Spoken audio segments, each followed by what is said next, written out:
That was better than expected for an after lunch talk. I actually thought you would all still be pretty tired because Patrick gave you the option to take a nap during his talk, but then it was actually a really good, engaging talk. So nobody got their naps in.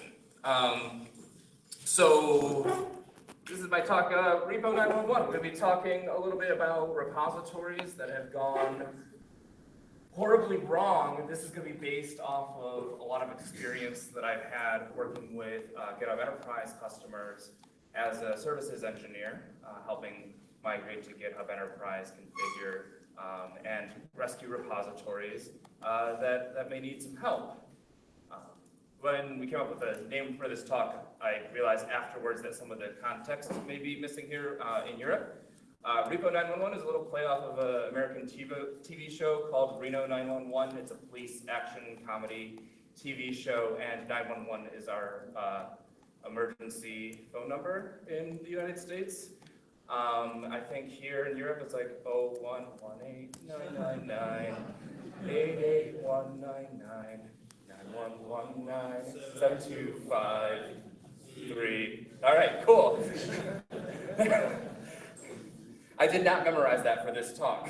Just a really big IT crowd fan. So for those of you who were here earlier for the workshops, you're like, oh, it's this guy again. What's he gonna do this time? Jump into an IRC channel to try to get help with talking about whatever it is he's doing.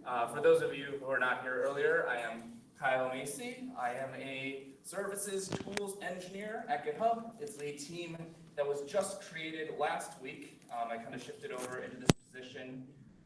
We're working on some really cool tools for getting started with GitHub, migrating into GitHub, making it easier for people to just launch and go with it. A little bit of a personal plug here, shameless plug. We are hiring another services tools engineer. So if you like Git, but you're also semi-proficient in, Subversion or Mercurial, come talk to me later, and we'll see about if it can be a cool fit on the services tools engineering team. It is a remote position.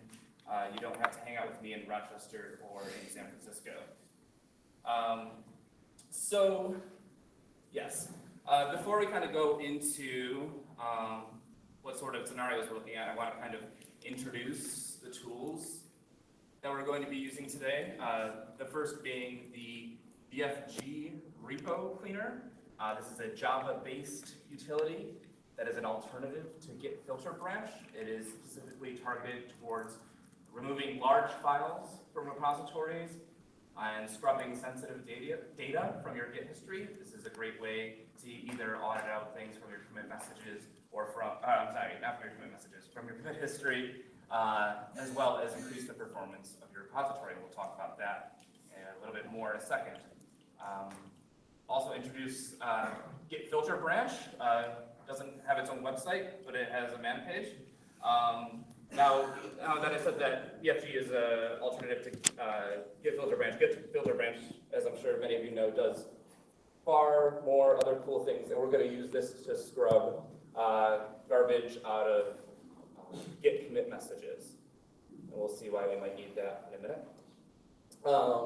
We're also going to be taking a little bit of a look into Git LFS, which is this awesome utility that I think was just developed in the past year or so. I think there's actually some people here that work on it. Can you raise your hand if you work on LFS? I thought, no? They're not in the room. Oh, good timing. They're like, ask them questions to make them raise their hand. All right. So what essentially Git LFS does is it allows you to host large files in a blob storage and have much smaller files in your Git repository that just kind of points to these larger files and download them on demand, so you're not pulling in these giant files every time you're cloning or checking out or what have you. So where does this need come from? A problem tends to arise when we start putting large binary files into Git.